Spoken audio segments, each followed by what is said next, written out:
For this video, we will take a look at the legislation that passed at this year's NCAA convention. There are several new rules that will take effect right away, and then others that will not go into effect for several years. Be sure to pay attention to the effective dates so that you're ready for these changes.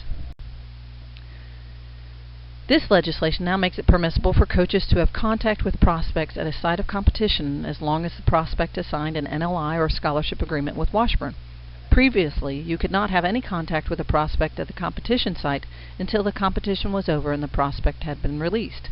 With the rule change, you no longer have that restriction. This legislation has an immediate effective date, so please note that you can now have this contact with prospects.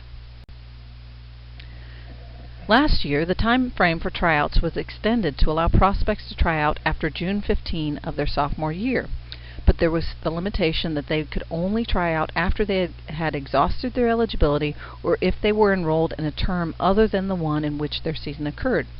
With this new rule, you may conduct tryouts of prospects at any time outside of their traditional playing season, as long as it is after June 15 following their sophomore year in high school. What is meant by the traditional playing season? It means the start of official team practices through the conclusion of the team's final contest. The effective date for this new rule is June 15, 2014. This legislation establishes consistent criteria that will be used for all team sports in the selection for championships. Specifically, it specifies that selection committees for all team sports will use the following 5 criteria: D2 in-region winning percentage, overall D2 winning percentage, D2 strength of schedule, D2 head-to-head, and results versus common opponents in Division II. In addition, because of the need for certain sports to have unique and specific criteria, the rule allows for each selection committee to choose up to 3 additional criteria to be used for championship selection. These additional criteria must be selected from an approved list, which will be reviewed on a 3-year cycle beginning with the 2015-16 academic year. This legislation will go into effect beginning August 1, 2015. The next 4 pieces of legislation are all part of a Pathway to Graduation package. Note that the emphasis here is on graduation and not eligibility, which is a significant philosophical shift for Division II. As we have seen in recent years, initial eligibility standards have increased. This year, however, the adjustments are not so much about ratcheting up the requirements as making adjustments based on academic performance census data, which show that student athletes who meet the new standards are more likely to graduate within 6 years than those who met the previous initial eligibility standards. The new standards for qualifiers and partial qualifiers set a minimum grade point average and then uses an initial eligibility index, or sliding scale, to match the prospect's actual grade point average with his or her test score. A qualifier must have at least a 2.2 overall GPA, and a partial qualifier will need a minimum of a 2.0 grade point average. For a prospect with a 2.5 GPA, for example, he would need a sum ACT score of 59 to be a qualifier and a score of 52 to be a partial qualifier. This legislation goes into effect August 1, 2018. With this new Progress Toward Degree rule, we change from the requirement of 6 credit hours earned the previous semester in order for a student athlete to be eligible for competition to 9 credit hours. In addition, this rule specifies that 18 credit hours be earned during the regular academic year, basically a reaffirmation of the current 75-25 rule. Additional pieces of this legislation are practices we already have in place: that a student athlete must be in good academic standing at Washburn to be eligible for competition, and that the minimum grade point average for eligibility is 2.0. This legislation goes into effect August 1, 2016. At the convention, there were 2 proposals dealing with the annual credit hour requirement. The first proposal had a requirement of 27 credits per year for the first 2 years, and then 24 credits once student athletes reach their 5th full-time semester. The proposal that passed, however, set 24 credits as the annual requirement for eligibility. What makes this new rule different from the existing credit hour requirement is that the averaging method, where student athletes can bank extra credit hours to help achieve an average of 12 credits per full-time semester, may only be used after student athletes' second year. Once student athletes enter their 5th full-time semester, they must earn 24 degree-applicable credits per year in order to be eligible for competition. Remember that these annual credit hour requirements also take into consideration that student athletes must pass 18 of the 24 credits during the regular academic year and that they must earn 9 the previous term.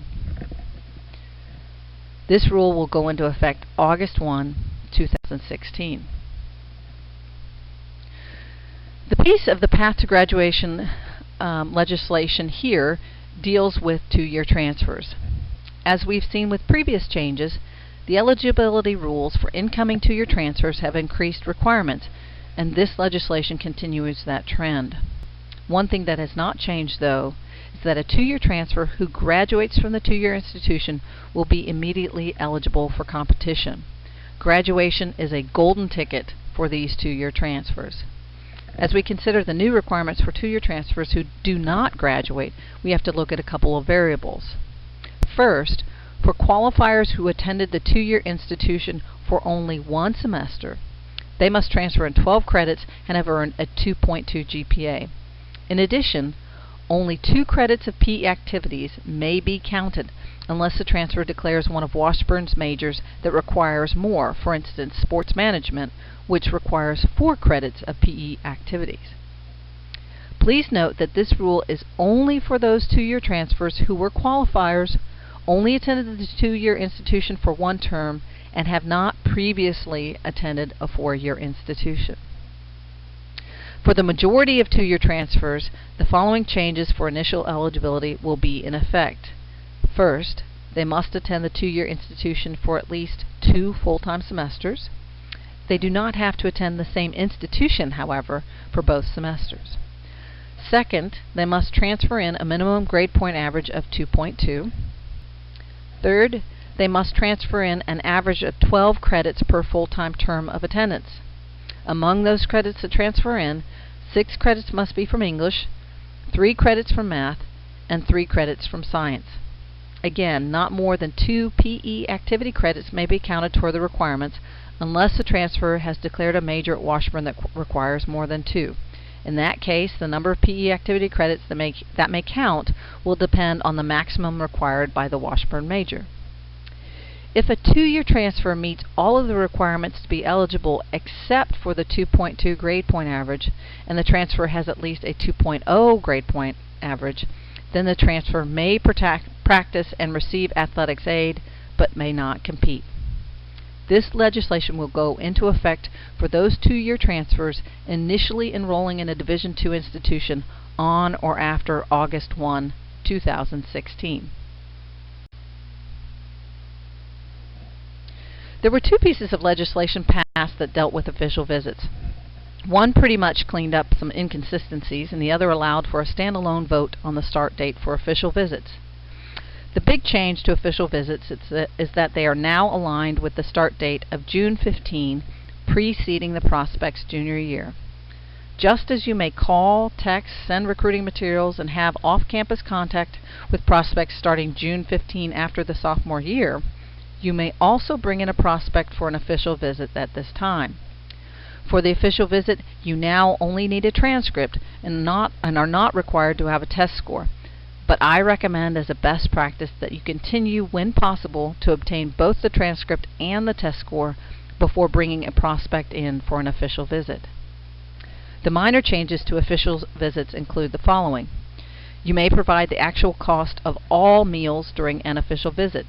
Previously, it specified only 3 meals per day. You may not provide any leg of transportation costs to a prospect who attends your camp in conjunction with an official visit. And you may not provide a prospect with tickets to a conference tournament contest. Just as with NCAA championships, prospects must purchase tickets for these events in the same manner as members of the general public. These changes go into effect starting June 15, 2014. Included in the piece of legislation that cleaned up some of the official visit rules was a change involving unofficial visits. With this change, you may now provide one meal on or off campus to a prospect and his or her relatives during an unofficial visit. Previously, you could only provide this off-campus meal if all of the campus dining facilities were closed, so this provision now allows that to happen any time you have a prospect on campus for an unofficial visit. As with other pieces of visit legislation, this goes into effect June 15, 2014. One proposal this year took up the issue of how to handle a positive test for street drugs. Starting this year, NCAA year-round drug testing will include testing for street drugs instead of just testing for them at championships.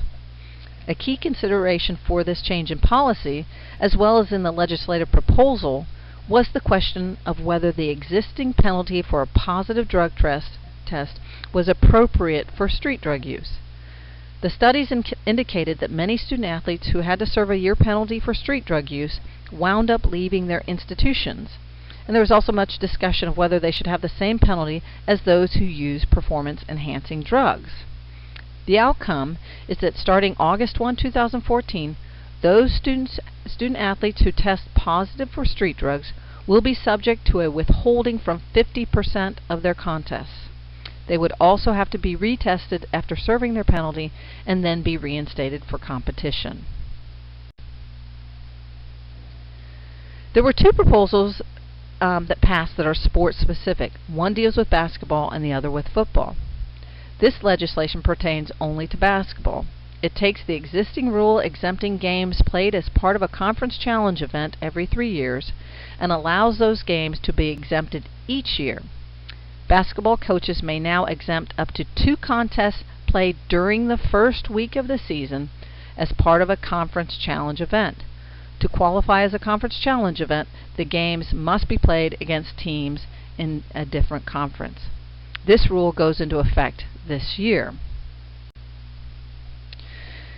And this legislation pertains only to football student athletes. It allows our strength and conditioning coaches to conduct summer workouts for football student athletes starting June 1 and continuing through the end of the summer vacation period. Any workouts conducted must still be voluntary, and our strength and conditioning coaches may not keep roll or report back to football coaches about who is attending or how student athletes are progressing. No student athletes from other sports may participate in summer workouts conducted by our strength and conditioning coaches. This rule goes into effect on June 1st, 2014. Coaches, this is Coach Becerra, and I have a compliance question for you. Susie Softball is a junior in high school, and she and her team are having a terrific season. They are in first place in their district with a few more games to go, and they are probably headed to state championships. Because Susie is a left-handed pitcher who dominates hitters, I would like to have her participate in a tryout. When can I bring Susie in for a tryout? A. At any time. B. After the last regular season game. C. After the final game her team plays this season. D. Only after she has exhausted her high school eligibility in softball. Be sure to email Jill with your answer.